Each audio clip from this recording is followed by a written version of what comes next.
and worse than 1989, 92, which was the most recent nasty economy, we'll call it.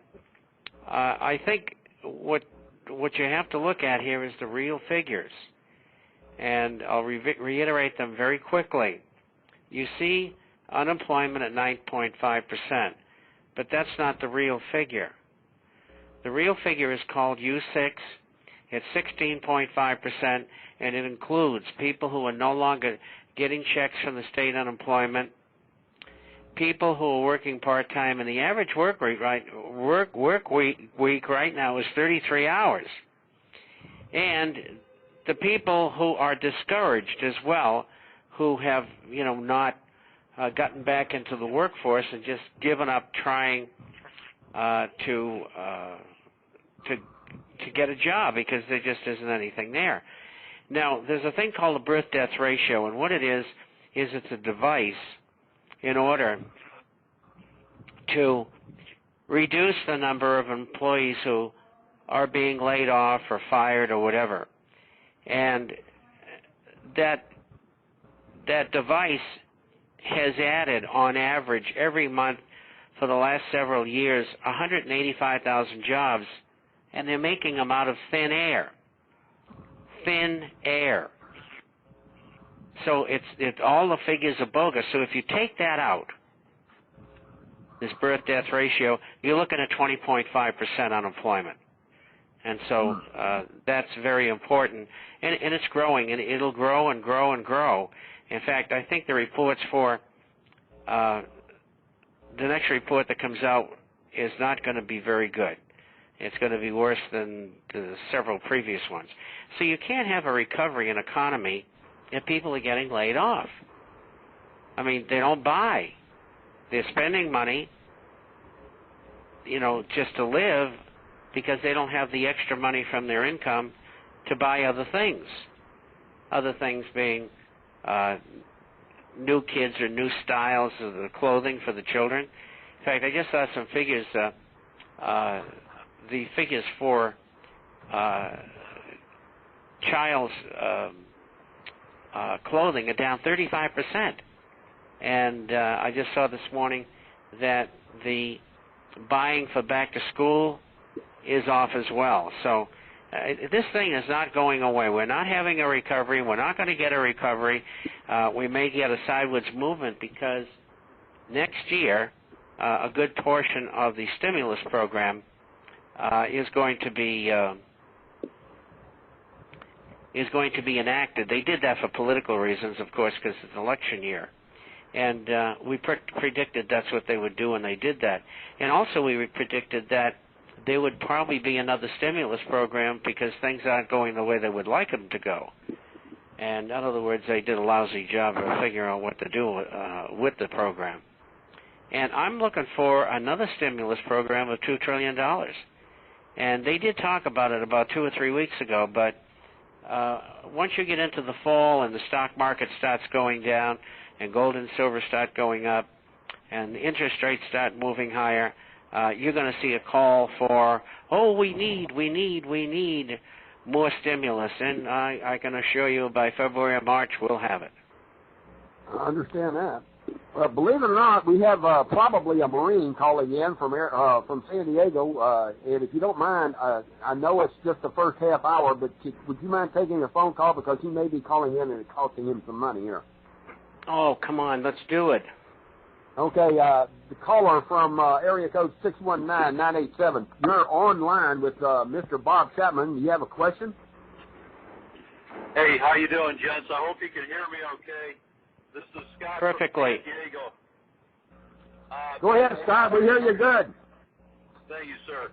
I just wanted to say I'm a retired gunny, and I love your show. And Drew, and by the way, Bob, you did a fantastic job on Coast to Coast, and I sure appreciate all your hard work. Well, thank you very much, and tell Coast to Coast that. I will. Just a quick question, Bob.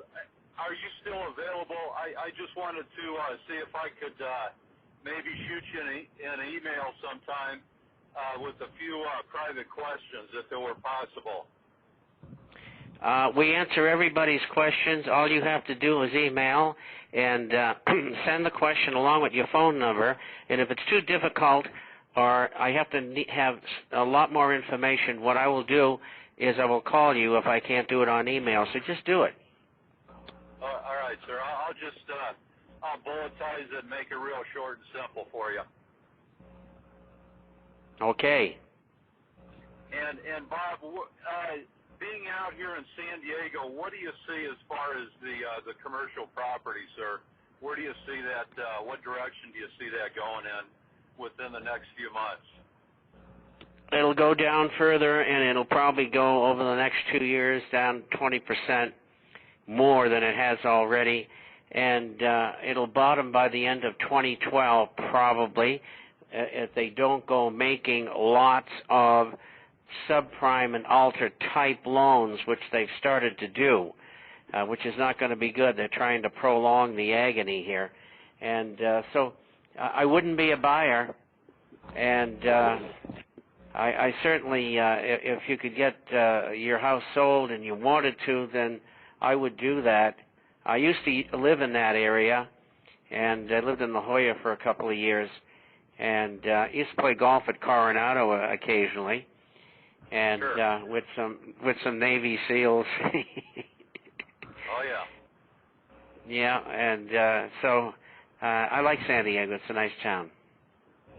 Well, that's all I had. Thanks again so much, Jensen. God bless you, and Godspeed as always.